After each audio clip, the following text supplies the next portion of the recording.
Welcome to the HMG Executive Leadership Spotlight. Here's our host, Hunter Muller. Hello and welcome to the Global Leadership Spotlight. I'm Hunter Muller, founder and CEO of HMG Strategy. I'm here with Kevin Powers. Kevin is the founder and director and professor of Cybersecurity, Data Privacy, National Security graduate programs at Boston College. Kevin, great to have you here today. What else are you involved with in New England and across the globe? Sure. So along with my duties over at Boston College, I'm also a cybersecurity research affiliate over at MIT Sloan School of Management, where I also teach a course that we're launching this November in cybersecurity. It's executive education, cybersecurity for the board of directors. Also, I serve on a couple of boards in industry, one with Haiku, which does data backup and protection. They're Bain owned. Being capital owned, and also I'm on the board of Reading Cooperative Bank, regional bank here in Boston, approaching $1 billion in assets. Kevin, I know you have some news from the SEC that's coming down the pike here that everyone really wants to know more about. This is really something that's moving really quick and impacts publicly traded organizations and wealth managers as well. What the SEC came out with these proposed rules dealing with cybersecurity, and they asked for comment, and they opened it up for 90 days worth of comment. And there's really 4 keys to the proposed rules, and I'm not going to go overly lawyer on you, Hunter, but what our audience should know is, 1, there's a new reporting requirement. Proposed doesn't mean it's going to take place, but it looks like the SEC wants to get all of this in place, regardless of what the comments are. So first, it would be a 4-day reporting requirement that any organization publicly traded that suffers a material incident, okay? And the definition of an incident is kind of loosey-goosey here, so it's not really sure what they really mean by that. So they have to tighten that up. But the reporting requirements within 4 days. So if I'm a publicly traded company and there could be some unlawful access, it could be an employee, could be someone else, and not rising to the level of a data breach exposing hundreds and thousands, or even 25 to 30 to 40 folders of personally identifiable information, that could count as a material breach currently under the new proposed rules. And this could put a lot of companies under the gun on what do they report, when do they report, or are they going to be over-reporting, which if you're a company now, this is going out to your shareholders. This is really going to impact your stocks, because every time you report something, there's going to be a hit to your brand. Continue, please. Sure.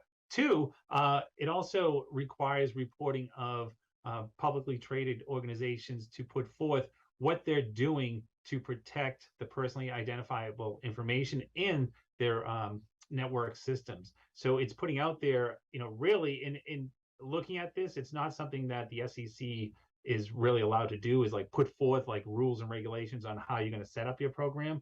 But the way this comes out is you have to identify what you're doing for cybersecurity and data privacy and listing how you're putting a program together. So it's really taking a bit from New York's Department of Financial Services Part 500, those requirements there, and pushing it over to the SEC as well.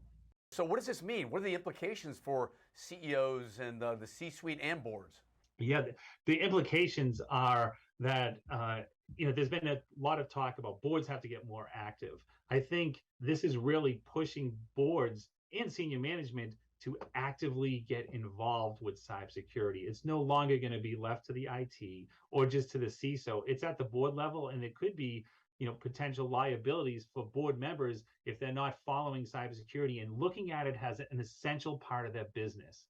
They have to be able to understand, ask the right questions, digest the answers that come back, and then follow up and be an active player in cybersecurity like they would as any business. If your mission is health services, well, cybersecurity is part of that too. So along with understanding what you're doing in the industry, you have to understand what type of data you're collecting, what your business systems are, and understand what could happen if there's some sort of data breach or breach of your systems, and move accordingly. And how this impacts management is going to be the bottom line, how they're investing in the program, how they're building that out, and how they're working with chief information security officers and chief security officers and lawyers to build out the right program based on their unique risks.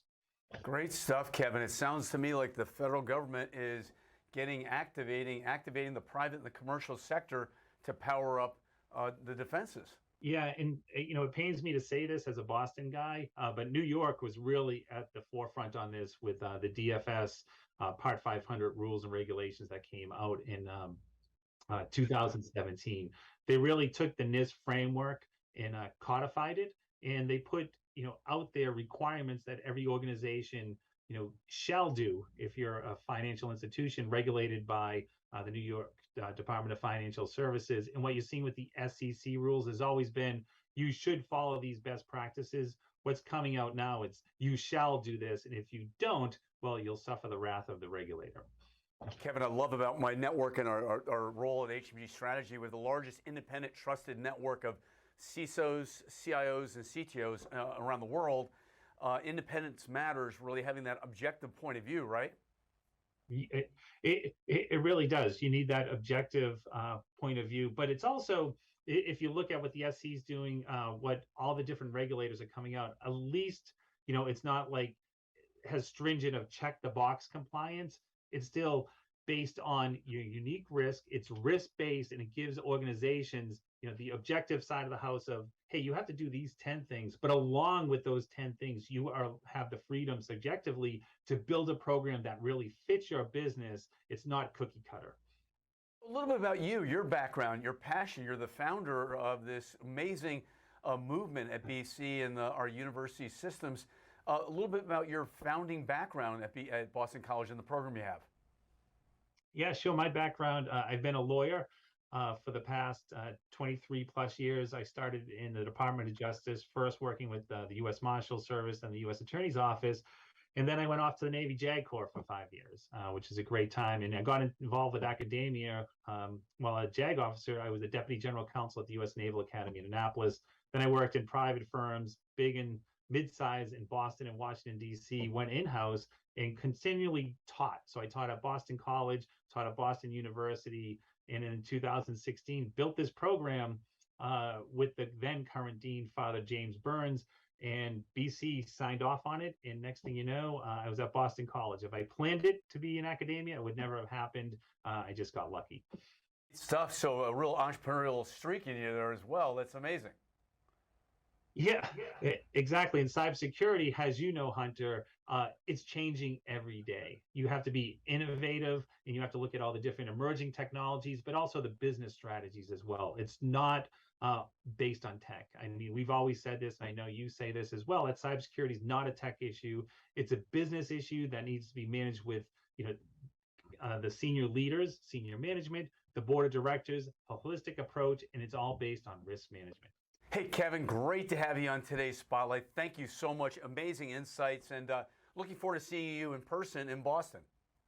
Yeah, thank you so much, Hunter, and looking forward to seeing you there as well. Thank you.